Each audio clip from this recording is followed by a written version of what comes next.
Back in March of this year, would you ever have thought you'd still be writing about COVID-19 and how it's impacting your life and your work? In December, no one was talking about the possibility of winter spikes. Everyone, if I remember correctly, well, they were still hoping it would phase out by summer. Do you remember discussions in late March about not knowing whether or not that in-person meeting happening in May would be held or not? Many of us are still asking the same question now, but about May 2021. So yes, a lot has changed, yet so much hasn't. We are still writing and posting and sharing and managing our work around the pandemic. That's why I created the COVID-19 communication series to end out the year. For the rest of the month of December, I'm bringing back my top episodes relating to the communication response around COVID-19 and the pandemic. Even though the 3 episodes were recorded during the initial stages of the virus, no surprise, the content is as timely as ever. Anyone responsible for communicating on behalf of a business will benefit from listening to the upcoming episodes we have for you this month. This week, how to write during COVID-19, 3 steps to communicate better during the pandemic, with my favorite writing coach, Ann Wylie. Take a listen. Ann Wiley, thank you so much for joining me on the podcast to talk about writing. I am so happy to be here, Molly. Thanks for inviting me. So here we are in the end of April. We're in the middle of this COVID-19 pandemic as communicators. But I'll start off right off the bat. I'm so excited to talk to you because it was only 2 short months ago that I was participating in one of your workshops. I flew down to North Carolina, and rarely do I get on a plane to go to anyone else's workshops because I'm traveling so much. But there was a call because there is something about the way you teach and your framework about clutter-free writing and clear, concise writing that spoke to me. And honestly, it was one of the best workshops. So I'm so happy that you're here on the podcast to help my listeners write in a time of the pandemic. I appreciate it. Thank you. I'm excited about it too. Now, even though I don't ever recall reading this or seeing this about you, you're not necessarily a writer who writes for only public relations or crisis communications. What is your background? You have a mix, correct? It's marketing, public relations. I have sat at every chair at the table. I have been a journalist. I've been a PR pro in an agency. I've been an in-house communicator for Hallmark cards. And I have my own firm now and have done in my own firm both writing and training people how to write. So I write for everyone from Coca-Cola. I helped them with a website last year I once interviewed the 2 guys who change all the light bulbs at Hallmark. And I once, don't hate me, Molly, interviewed Brad Pitt, George Clooney, and Robert Redford. So I have literally sat at every chair on the table. Okay, we have to pivot for just a moment. Did you interview them all at the same time? Was it for a movie? I interviewed them separately. I had a little side gig at one time, a little side hustle as a movie reviewer. And I got to travel around. I had giant per diems at fancy hotels, and I got to interview famous people. It was a really fun little sidebar, but certainly didn't end up being my full career, but I enjoyed it the few times that I did it. Oh, that sounds like a great happy hour story, like sitting down over drinks and talking about it. It also harkens back to the movie Notting Hill with Julia Roberts, I guess, when all the movie people came in on the press tours, the junket tours. But wow, I didn't know that. Now, Ann, just for your experience, I mean, whether you're writing in marketing or PR for Coca-Cola or, Brad Pitt, do you think writing itself has changed significantly in the past few decades, or pretty much the same?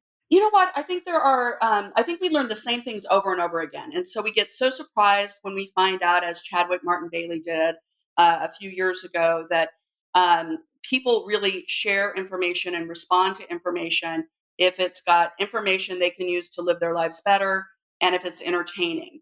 But the truth is, a man named Wilbur Schramm discovered that back in 1947. And so we're learning the same things over and over again. I believe that technology changes, tools change, channels change, certainly the amount of time we have to focus on reading has changed a lot in the last few decades.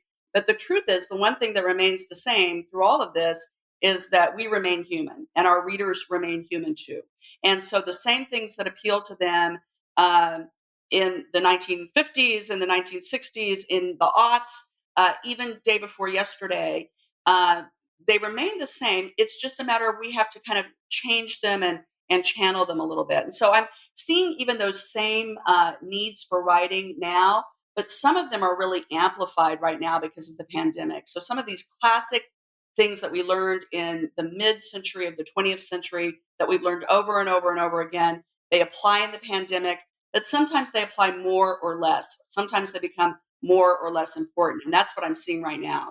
Now, just in the introduction, you had said that you had every seat at the table in communications, and something that I have been saying now for the past few weeks in relation to COVID-19 is that communicators need a seat at the table now, and there is the importance on this position is stronger now than I feel than ever, because communicators and writers and public relations professionals and marketers, they're the ones I feel like there's been this intersection between crisis management, crisis communication, and just these hard skills like writing and communicators are so valuable, especially during this time of the pandemic. I've been having a series of little virtual happy hours with some of my friends and clients and colleagues. And one of the things that I'm noticing is, this is our crisis. I mean, we're the ones who are literally saving lives by telling people how to wash their hands, by telling people how to stay home. And so all of this advice we're getting, all of the information we're getting, is all coming through communicators somewhere. I've talked to people who get up, stumble to their desks, and they stop when it gets dark outside, literally working 12, 14, 16 hours every single day. I've been talking to people who are getting calls every 15 minutes from the CEO because they're the person who can help. And I've been getting calls from people who didn't even know that executives knew their names, who are now getting formal thank you notes from the executives. And so we are front and center right now. We've never been more important. Um, I really do, and I mean this sincerely. I thank these people for their service, for getting this information out at this important time. I feel the same way. I am always the biggest advocate for communicators, and I feel they need to be heard and they need a seat at that table, like I said, with leadership. And now more than ever, they are the ones that are communicating this very important and critical information for organizations and businesses. Now, what we're going to talk about today, I mean, I could have you on for weeks. You have such helpful advice that I learned from you firsthand when I sat in your workshop. But today we're going to talk about something specific, and that is writing during a pandemic or really a crisis. But you have found some tips that you were able to cull with all your years of experience that resonate for writing during a pandemic. And let's start off, and there's an alliteration there, which I love, but let's talk about who you're writing for and how you're writing for them. In other words, the tone. What could you share about how you're writing? Yeah, I think one of the most important things is for us to take a step back and really think about readers where they are right now. And we always do that. That's part of step one of a communication plan, is to consider the audience. So I think all of our communications during a crisis should be compassionate, confident, and clear. And when you look at compassionate, we're talking about considering people where they are right now. We've got some of these people who we just talked about. They're on from 7 in the morning till 7 at night. We've got people who are in essential jobs, but perhaps worried about contagion. We have people who are working at home for the first time ever and also having to make sure that their kids have the right things that they need for their robotics class that starts in 7 minutes on Zoom. And we have people who are unemployed and worried about getting their next paycheck. And I think it becomes really important to consider where your audience is right now. And we may, all of us, have people from each of those groups in our audience. Um, if we're able to target them, I think that's great. If we're not, we just need to be compassionate about it. But one thing to consider is that everybody is a few rows down on Maslow's hierarchy of needs right now. If your audience members are worried about safety, food, and toilet paper, They are not concerned right now about self-actualization. And so we need to consider that when we're framing our message or positioning our message to the readers. Mm-hmm. Now, Ann, when you mention the hierarchy of needs right now, so we're at the time of this recording. I'm putting you right on the air on the podcast in this last week of April. We're kind of past that scare phase, that initial phase where everyone had to go to the store and get toilet paper. That there was just this rush of the supply chain and fears of it running short. And marketers certainly had to watch what their tone was now. I don't know if you would agree with me. I feel like we're in a second phase now that some of the states are reopening quicker than others, but we're slowly getting back to the business of business. Do you note that that the temperature has changed a little when it comes to businesses like writing for a business? Let's say it's a non-essential business. What is the tone that people are using now? Is it still in that state of those basic needs, or are they shifting out of it? I think first of all, yes, I agree with you. I've seen this change about maybe 2 weeks to 10 days ago. I started noticing a shift that would have been mid-April, even in how my clients were coming to me and asking for stuff. That was like, okay, we're after the initial freak out. We're able to see that, business is going to continue on. Um, and so I think that's true. I do still think there are people who are in crisis mode, who are still worried about disinfecting and protecting. Uh, but I do see that we're able to at least start opening conversations that go beyond just, hey, do you need payment relief? Um, you know, we can start talking, I think, at this point about products, selling stuff, which I was not recommending a couple of weeks ago. But as we move into this, I think one of the things that we need to think about is it in everything we write, think about where those readers are right now, and then think about what they need. Every single organization in the world is affected by this pandemic. Every single human in the world is affected by this pandemic, and that can add up to a lot of email.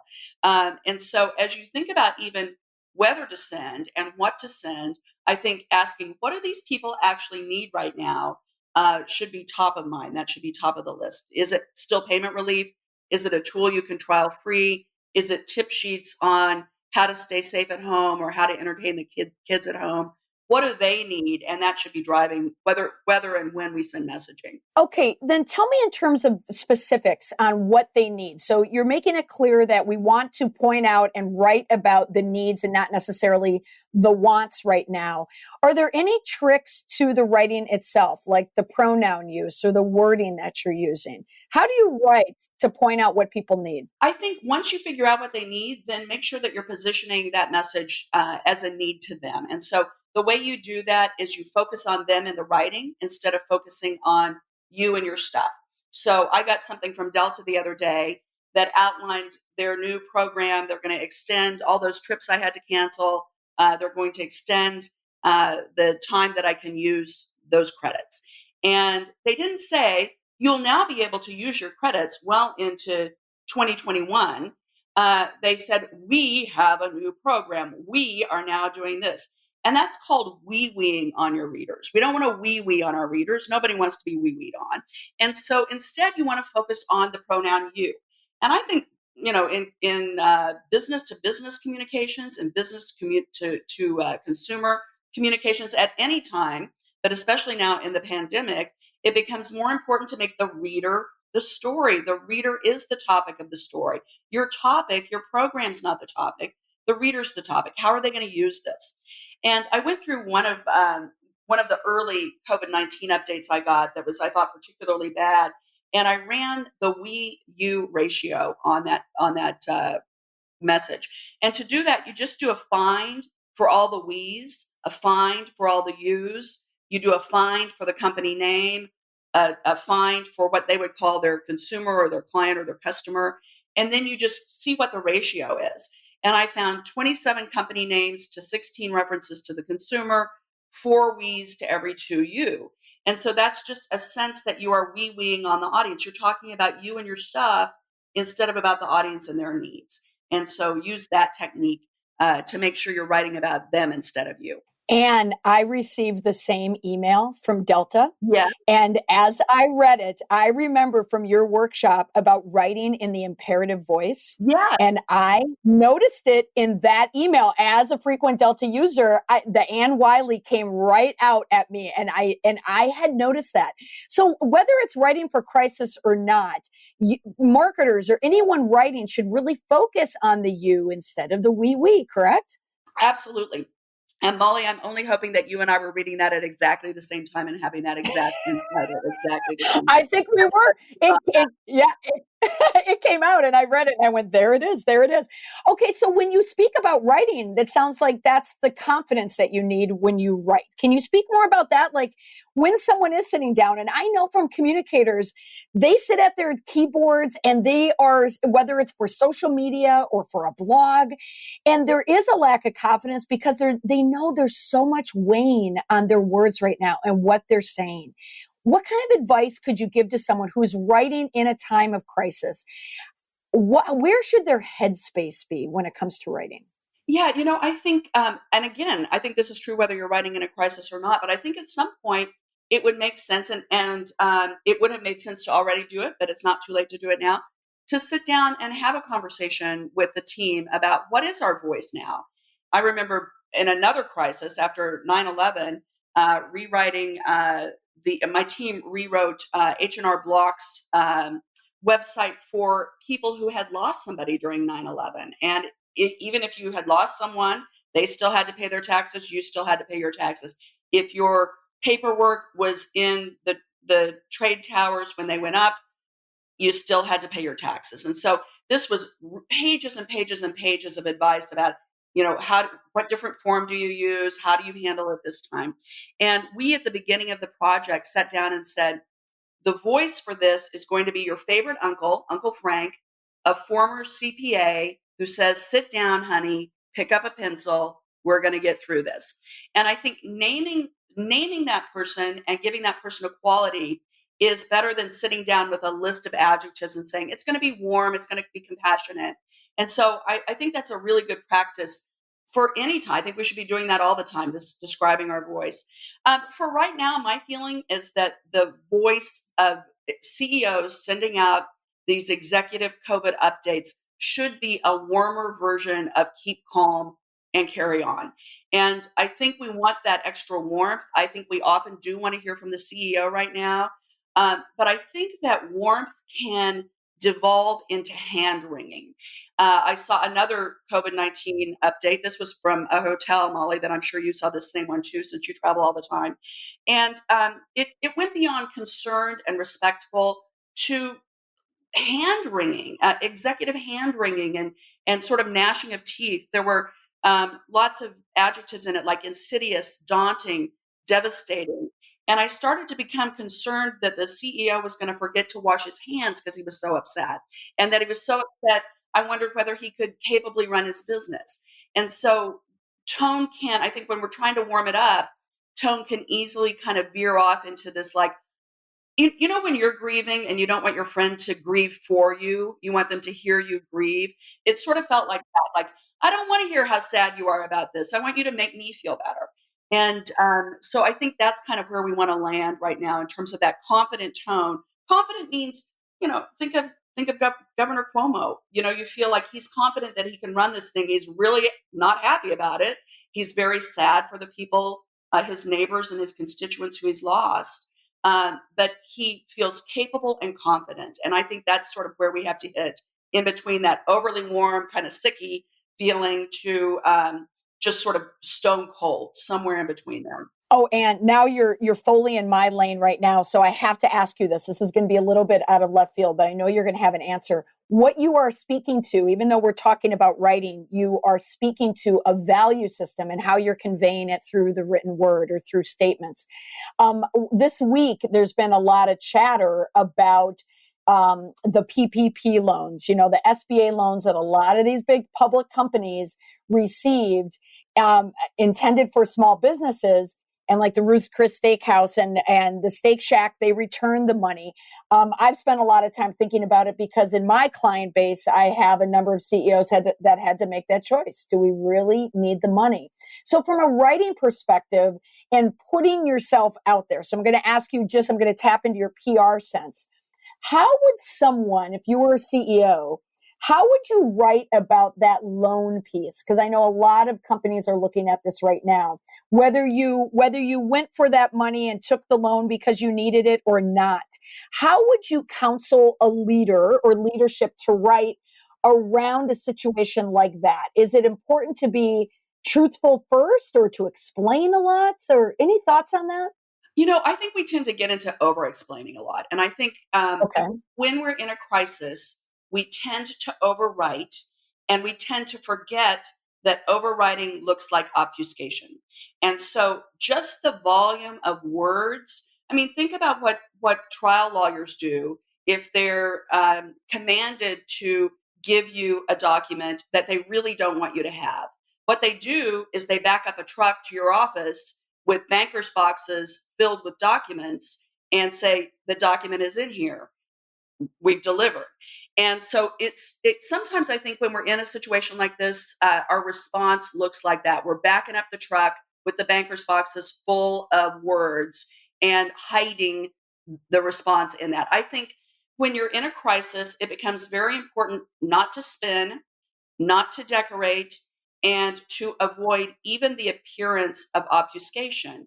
And so that means super short words, super short sentences, super short paragraphs, and super short messages. And so don't send me a 1,200 word scroller of long paragraphs of your CEO, lamenting this or trying to defend it or trying to explain it. I think a simple explanation, we needed the money, but we can see that other people need it more, so we're returning it. I think the simpler the sentences, the simpler the words, the simpler the message, the more it appears, and it can appear like you're trying to obfuscate even when you're not. The more it appears that you're trying to do the right thing, and I think that becomes even more important during a pandemic. Yeah, because you're talking about two things there. You're talking about just honesty and transparency, but also clear writing. Before I get to the clear writing, going back again, this Paycheck Protection Program has been in the news, and I think it is impacting so many reputations right now, whether it's higher ed or publicly traded companies, but it will affect nonprofits down the road. I think it's going to be there for a while. Tell me how you write, I don't know. Is that safe, or is it a good thing? Does it help a reputation, or is there a way to write it with it still showing confidence? I think a way to write, I don't know, with confidence is the three most beautiful or the most powerful words in the English language. I don't know, period. I think that makes a Mm-hmm. great sentence. And I think we should be saying that more often because we don't know. None of us know. And I think that there are things that we don't know whether they're going to be happening. There are meetings that we don't know whether they're going to occur. We don't know whether we're going to go back to work. We don't know. We don't know. And I think this is a really good time to be saying that often and clearly. And I think 3 words with a period at the end is a good way to do that one. Oh, I love that. I could not agree with you more. And also, I don't know. And as it relates to the Paycheck Protection Program, I didn't know. We didn't know. And that's why we're doing this now. Those are great words, Ann. So let's now go to that third piece about writing with clarity. And, writing in very clear and concise sentences saying, 3 words, I don't know. What could you say about that? Like, what could help someone become more clear when they write? I think that's more important now than it usually is. And of course, clarity is like, one of our top mandates when we're communicating. But I think now it's more important. And the first reason is because of that appearance of obfuscation. If we want to avoid even the appearance that we're trying to hide something, we need to be careful about that. If you've taken that check, from the PPP program, if you have, if you're insisting that your employees come to work despite stay-at-home orders, if you are commanding that your employees stop washing their hands right now, hide it in a long paragraph, because if you hide it in a long paragraph, nobody will be able to find it. But conversely, if you write a long paragraph, people may wonder what you're hiding. And so I think right now or during any crisis, and particularly, this is a crisis that, the PPP is one that you might have created in your own organization, but certainly COVID-19 is not anything that we've created. But especially when it's a crisis you've created, avoiding that illusion of obfuscation is really important. Another reason is we're in an infodemic. Again, every single company that has access to your email has sent you an email in the last few weeks and is going to continue to send you emails.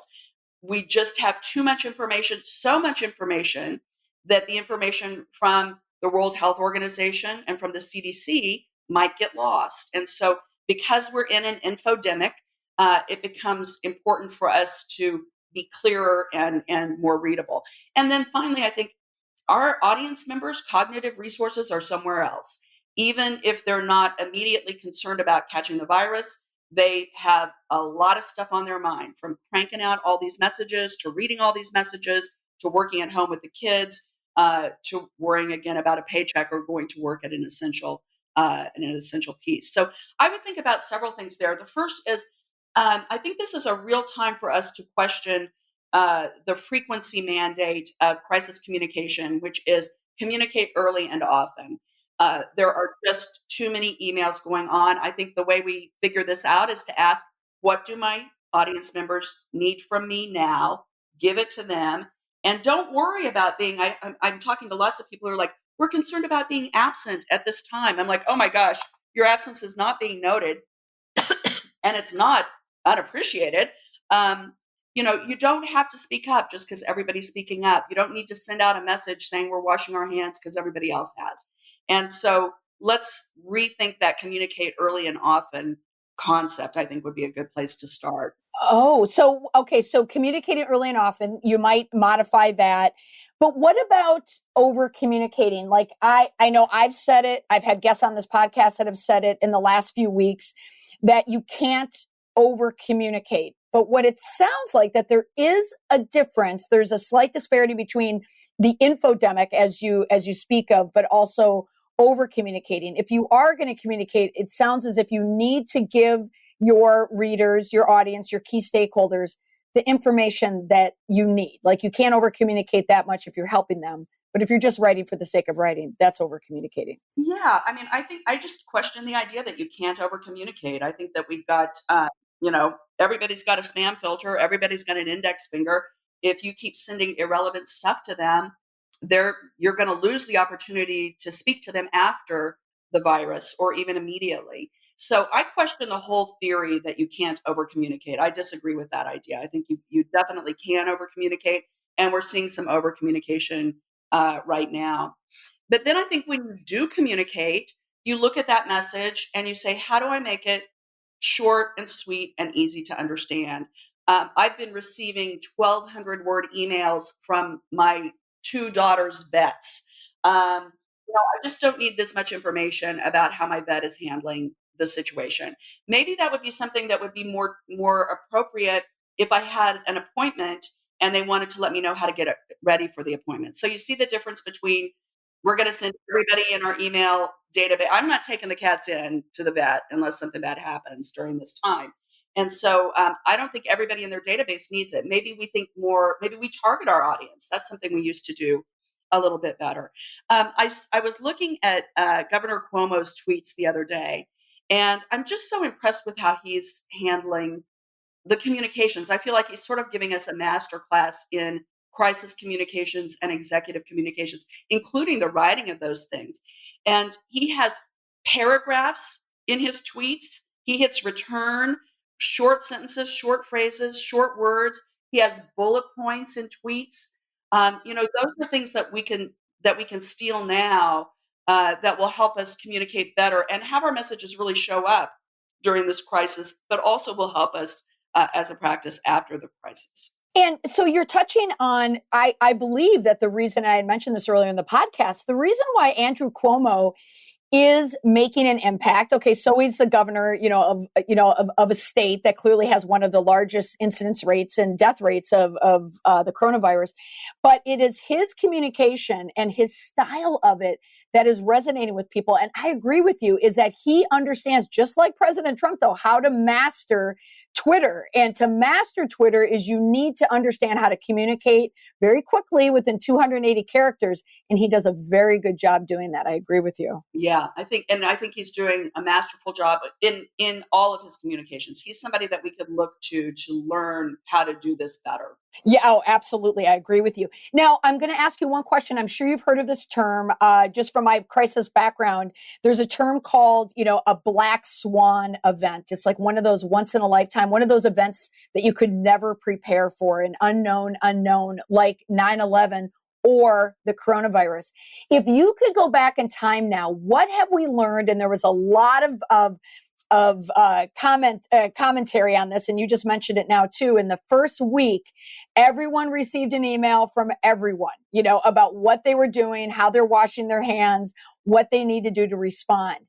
Let's say there's another black swan event like that, where everybody goes to an email. What lesson have we learned about those initial forms of communication? I'll just say that from my own perspective and from the communications I'm doing for my own business, one thing that I wish I had thought of earlier was just how can I contribute to my community at this time? Um, there were a few weeks there where nobody needed a writing workshop, and it took me a long time to kind of process through how can I contribute to my community at this time. I think that should be our first response to these things. Not how do I sell a widget, not how do I do this, how do I keep marketing, uh, you know, fancy clothes when nobody's leaving their house. Um, I think that we just ask ourselves, how do I make myself valuable to my community at this time? And especially when, as in here, many of us had sort of work stoppages for a few weeks. I just wish for myself that I had been faster to process that and faster to get there. And I think next time I will be, and I will consult my clients to be a little bit faster with that too. I think that's the question we ask first. Okay. So, Ann, so to wrap up here, if you had 60 seconds, 30 seconds with a communicator, an overwhelmed communicator, someone who has to, write either social media or blogs, and it's late April, we're heading into May in this crisis, what advice would you give them about communicating if you could sum it up in writing? I think if I had to give one piece of advice, it would be that the reader is always the story, that the reader is the reason for this, that the reader is our audience members, are why we do this. And so if you start with the reader, that is going to make you be compassionate because you're going to be thinking about these real humans who have these problems. It's going to make you feel confident because you're going to be able to know what they need and you're going to be able to give them that. And it's also going to allow you to be clear because if you're really thinking about your audience members, you know that they don't want reams and reams and reams of information. And so I think just starting by even picturing one of your audience members, somewhere wherever they might be, I would start with that. I think that could solve a lot of problems very quickly. Oh, that merges so nicely into public relations writing. It's understanding who your key stakeholder is when you're communicating to them. And you need to write for a purpose and for a reason. And you're absolutely right. Picture who that reader is. It could be an employee. It could be a customer, some type of consumer. So, Ann, you had mentioned writing. I am a fan of your easing. I am overwhelmed with emails like many people are, but when yours comes across the transom, I always read it because you offer such valuable tips. So now that you're like me, you had to make that pivot during COVID-19. So what are some of the things that you're offering online to help people? Anyone that's hearing you right now, how you can help them further online? Thank you. Well, we've taken all of our writing workshops online, and I don't know if we're still going to be offering them in person. If we can, we will. But we've moved all of them online. So we've got classes on how to rev up readability, how to catch your readers, how to